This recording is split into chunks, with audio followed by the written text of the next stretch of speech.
historias. Las historias construyen relatos y los relatos definen culturas. Estos tres elementos representan la herramienta más poderosa que el ser humano ha construido. Y no se trata solo de nuestra capacidad para comunicar, sino la de formar una nueva realidad, la de reubicar los elementos que percibimos en torno a una historia que cobre sentido, la de construir significados, empezando por elegir las palabras correctas, aquellas que al combinarlas transmiten mucho más de lo que dicen, porque quien sea capaz de proporcionar un mensaje adecuado ante una realidad concreta conseguirá que muchas personas la sigan, y quien incluya estos mensajes en distintos escenarios a través de historias tiene la capacidad de proporcionarles múltiples formas adaptándolas a diferentes contextos, y quien es capaz de unir esas historias y sus mensajes de manera coherente, aportando un nuevo significado y por lo tanto una nueva visión de la realidad donde una mayoría se vea representada, dominará su relato, y quien domine el relato común es capaz de perpetuar su forma de entender el mundo. ¿Cómo nos relacionamos? ¿Cómo nos proyectamos y entendemos a nuestras comunidades? Porque quien domina la versión de lo que es real y lo que no, domina la batalla cultural. Y ese es el verdadero poder.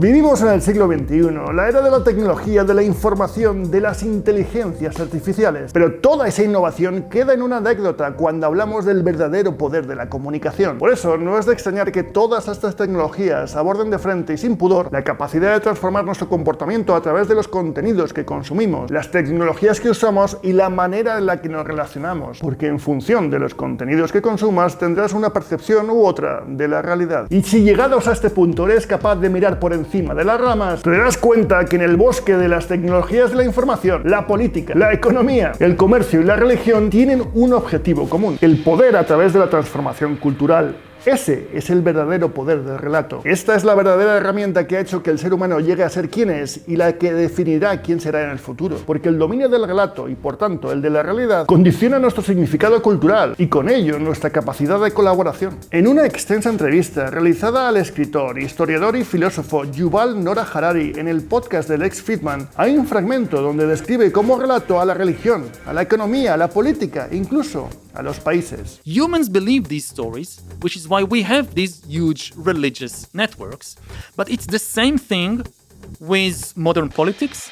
It's the same thing with economics. And as long as everybody believes it, it works. Y es que en realidad todo lo que nos ponga de acuerdo en torno a un objetivo no deja de ser un relato. Y esta colaboración es la esencia del progreso humano. Todos estos ejemplos que proporciona Harari y que de primeras puede sorprender a ser definidos como relatos, cuando los analizamos desde un punto de vista naif y eliminamos todos sus significados históricos, no dejan de ser un conjunto de historias que conforman un gran relato cultural. Y cada relato conlleva una promesa, un futuro, un camino, una transformación y por lo tanto una fórmula de cooperación frente a una realidad y una esperanza compartida. Pero todo eso depende de nuestras creencias y esta, a su vez, de una cultura común. Puede resultar confuso, pero sus principios son muy sencillos. La realidad es siempre más compleja y más dolorosa de lo que nos gustaría. Y el ser humano lo afronta mediante historias sencillas que tienen el poder de transmitir aprendizajes y emociones, y por lo tanto conocimiento. Y la transmisión de conocimiento tiene la capacidad potencial de cambiar la percepción de todo. Y en la práctica lo vemos cada día en la economía, donde los mercados que cotizan en bolsa en realidad son entelequias. No valen por lo que son, sino por su potencial, por la creencia de un futuro concreto. En la política es muy habitual definir derechas e izquierdas. Sin embargo, en la práctica resulta muy difícil definir claramente quiénes son unos u otros. Y en el caso de hacerlo, las posiciones de unos y otros se entremezclan constantemente. Porque al fin y al cabo lo que estamos definiendo es un ideal político, no un partido. Y como tales, ante la problemática de la realidad, actúan casi de la misma manera bajo distintos relatos. Ojo, que esto también pasa en tecnología, donde un terminal móvil puede costarte mucho más, no por tener mejores prestaciones, sino por ser percibido por tener un mejor diseño. O en el mundo de las criptomonedas, donde su valor no depende de la regulación de un banco central ligado a las variables económicas, sino a un relato colectivo que define su demanda. Un gran ejemplo de cómo un relato puede cambiar el significado de algo llegó en 2023 con la película Barbie, un movimiento maestro de una marca en decadencia que ha definido la figura de la mujer ideal los últimos 60 años a través de una muñeca, y que hoy la corrección política insiste en juzgar el pasado a través del prisma de la actualidad, deja a Mattel en un lugar muy oscuro, siendo el representante máximo del patriarcado, el machismo y la sexualización de la mujer a través del adoctrinamiento de las niñas con sus juguetes. Y lo que Mattel ha hecho con la película Barbie es precisamente un cambio de relato, porque donde antes había machismo, hoy hay feminismo. Donde antes veíamos patriarcado, hoy vemos independencia. Y donde antes veíamos sexualización, hoy hay diversidad. Mattel ha pasado de la casilla negra a la rosa, y todo gracias a un hábil cambio de relato a través de múltiples historias, campañas, acciones y sí,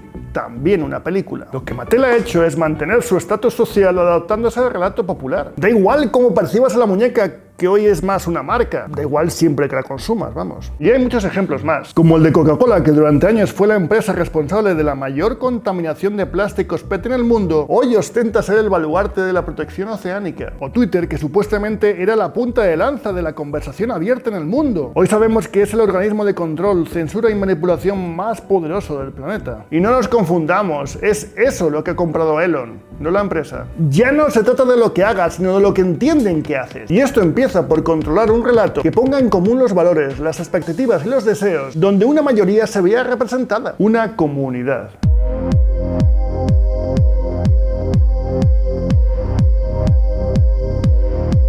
Los relatos tienen que ver con lo que somos y dónde queremos ir. Un relato se construye a través de pequeñas historias que alimenten esta necesidad de cambio, descubriendo quiénes somos y lo que podemos llegar a ser. Y es precisamente así como los aceptamos. Por eso es tan importante nuestra dieta de contenidos. Si nos exponemos a contenidos no elegidos, rápidos, no trabajados y centrados en una conclusión y no en las preguntas que lo conforman, nos nutrimos en base a objetivos de terceras personas. Y es ahí donde la tecnología, la economía, la religión, el consumo y la política centran sus esfuerzos, porque el lenguaje tiene la capacidad de transformar lo que pensamos y por lo tanto transformar nuestra realidad, nuestras emociones ante un futuro inmediato. Y esta sensación de futuro nos puede llevar a actuar autodestructivamente o a parar en seco nuestros esfuerzos ante la falta de expectativas. También puede hacer lo contrario, a impulsarnos a hacer un gran esfuerzo ante la posibilidad de progreso. Si dejamos la construcción de un relato en manos de terceros, corremos el riesgo de cumplir sus objetivos, no los nuestros. Y el antídoto ante todo esto es el conocimiento. Y este se basa en la capacidad de retención que tengamos sobre la información valiosa que encontremos durante nuestra experiencia de vida. Se dice que el siglo XXI es la era de la información, y como esta está permanentemente disponible, la memorización no es necesaria. Sin embargo, esto es un tremendo error, ya que tomamos decisiones en base a nuestros conocimientos, y estos se basan en nuestra memoria. Si no memorizamos y buscamos los factores clave para tomar decisiones a través de contenidos externos, corremos un doble riesgo, el de cometer un gran error porque esos contenidos no están verificados o son erróneos, y el de ser manipulados, ya que esa información siempre va a estar sesgada por una plataforma. Conocer es saber, saber es retener, y la retención tiene que ver con el interés, con la emoción y la relevancia. Cuando falla alguno de estos factores, estamos en manos de terceras personas. Nuestras historias comunes conforman nuestro relato de vida. Tenemos que tener un cuidado extremo en las historias que consumimos y damos por válidas, porque transforman sí o sí nuestra percepción de la realidad, nuestros relatos, porque estos tienen que ver con lo que somos y a dónde vamos. Y si no tienes claras algunas de estas dos cosas, corres el peligro de que alguien le responda por ti. Hasta la semana que viene.